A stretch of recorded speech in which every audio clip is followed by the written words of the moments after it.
ജർമ്മനിയിൽ 1-ാം ക്ലാസ്സിലേക്ക് ചേരുമ്പോൾ നമ്മുടെ സ്കൂളിൽ നിന്നും അവർ ലിസ്റ്റ് നമ്മൾ എന്തൊക്കെയാണ് മേടിക്കേണ്ടത് എന്നുള്ളത് അയച്ചു തരും. ഈ ലിസ്റ്റ് പ്രകാരമുള്ള സാധനങ്ങളാണ് നമ്മൾ ഇന്നിവിടെ മേടിച്ച് വച്ചിരിക്കുന്നത്. കടകളിൽ ഒത്തിരി വെറൈറ്റി ആയിട്ടുള്ള സാധനങ്ങൾ കിട്ടാനുണ്ട്. പക്ഷേ നമ്മൾ ആ ലിസ്റ്റ് പറഞ്ഞിരിക്കുന്ന സാധനങ്ങൾ തന്നെ മേടിക്കണം.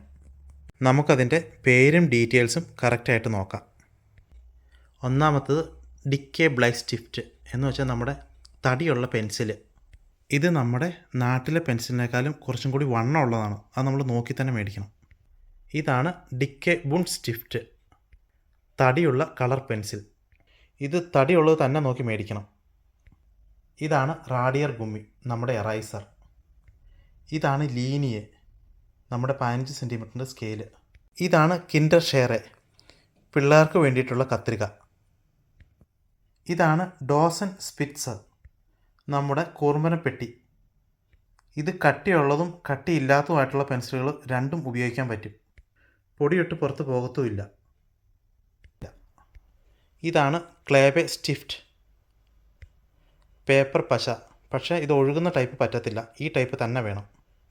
ഹെഫ്റ്റ് നമ്പർ 20 ഓണ ലീനി. ബുക്ക് നമ്പർ 20 ആയിരിക്കണം, അതിൽ വരയുണ്ടായിരിക്കരുത്. ഇത് A4 ആയിരിക്കണം. അടുത്ത ബുക്ക് ആ ഫിൻഫ് കറിയേറ്റ്. ഇങ്ങനത്തെ വരകളോട് കൂടിയ ചെറിയ ബുക്കാണ് ഇത്. അതായത് ട്രാൻസ്പെറൻ്റ് ആയിട്ടുള്ള 3 കവറുകളും അവരുടെ ലിസ്റ്റിലുണ്ട്. ഉംഷ്ലേഖ മേടിക്കുമ്പോൾ ആ ദ്രൈ ആണോ, ആ ഫിയർ ആണോ, ആ ഫിൻഫ് ആണോ, അങ്ങനെ നോക്കി തന്നെ മേടിക്കണം. ഇതാണ് ഷ്നെൽ ഹെഫ്റ്റർ. ഇത് അവർ പറഞ്ഞിരിക്കുന്ന കളറുകൾ തന്നെ മേടിക്കണം. അടുത്തതാണ് സൈഷൻ ബ്ലോക്ക്, ആ ഫിയർ ആൻഡ് ആ ദ്രൈ. ഇത് തുറക്കുമ്പോൾ ഇങ്ങനെയാണ്. ഇത് പേപ്പർ എന്നിട്ട് വരച്ചതിന് ശേഷം കീറിയെടുക്കുകയാണ്. ഇതാണ് ഉംഷ്ലാഗ് അഥവാ കവർ. ഇത് അവർ പറയുന്ന കളറ് തന്നെ മേടിക്കണം. ഇത് A4 സൈസുള്ള ഉംഷ്ലാഗാണ്. ഇത് വച്ചിട്ട് ഇങ്ങനെ കയറ്റി വെച്ചാൽ മതി. ആ ഫിൻഫിൻ്റെ ബുക്ക് കയറ്റി വയ്ക്കാൻ വേണ്ടിയിട്ട് ചെറിയ 2 ഉംഷ്ലാഗയും മേടിച്ചിട്ടുണ്ട്. സാമൽമാപ്പ് മിറ്റ് ഗുമ്മി സുഖ്. നമ്മളോട് A3 സൈസാണ് മേടിക്കാൻ പറഞ്ഞിരിക്കുന്നത്. കുട്ടികൾ പേപ്പറുകളെല്ലാം ഇതിലാണ് കളക്ട് ചെയ്യുന്നത്. ഇത് വാസർ ഫാർബ് കാസ്റ്റൻ അഥവാ വാട്ടർ കളർ. 1-ാം ക്ലാസ്സിലെ കുട്ടികൾക്ക് അവർ 12 ഫാർബയാണ് പ്രിഫർ ചെയ്തേക്കുന്നത്. ഇതാണ് പ്ലാസ്റ്റിക്കിൻ്റെ വാസർ ഗെഫേസ്. ഇതാണ് പിൻസൽ അഥവാ പെയിൻറ്റിംഗ് ബ്രഷ്. ഇതിൻ്റെ സൈസ് വളരെ ഇമ്പോർട്ടൻ്റ് ആണ്. അവർ പറയുന്ന സൈസ് തന്നെ നമ്മൾ മേടിക്കണം. ഇനി സ്പോർട്സിന് വേണ്ടിയിട്ടുള്ള സാധനങ്ങളാണ്. ഇതാണ് ടൂൺ ബോറ്റിൽ അഥവാ പുറത്തിടുന്ന ബാഗ്. ഇതാണ് ടൂൺ ഷൂവ്.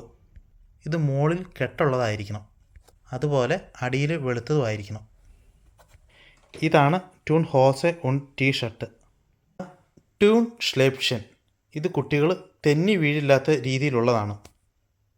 അടിയിൽ നല്ല ഗ്രിപ്പുണ്ട്. ഇതാണ് സോക്കൻ മിറ്റ് നോപ്പൻ. ഇത് തെന്നി വീഴാതെ ഇരിക്കുന്ന ടൈപ്പ് സോക്സാണ്. ഇതിലേതെങ്കിലും ഒന്ന് മേടിച്ചാൽ മതിയാവും. ഇതുകൂടാതെ പിള്ളേരുടെ ബാഗും അതിനുള്ളിൽ കുറച്ച് സ്പെഷ്യൽ സാധനങ്ങളുമുണ്ട്. അതിൻ്റെ വീഡിയോ നമുക്കധികം താമസിക്കാതെ ചെയ്യാം. ഈ സാധനങ്ങളെല്ലാം തന്നെ ഞങ്ങൾ മേടിച്ചത് വൂൾവർത്ത്, റെവെ, മുള്ള, DM തുടങ്ങിയ ഷോപ്പുകളിൽ നിന്നാണ്. അധികം താമസിക്കാതെ നമുക്ക് മറ്റൊരു വീഡിയോയുമായി വീണ്ടും കണ്ടുമുട്ടാം. Okay, by.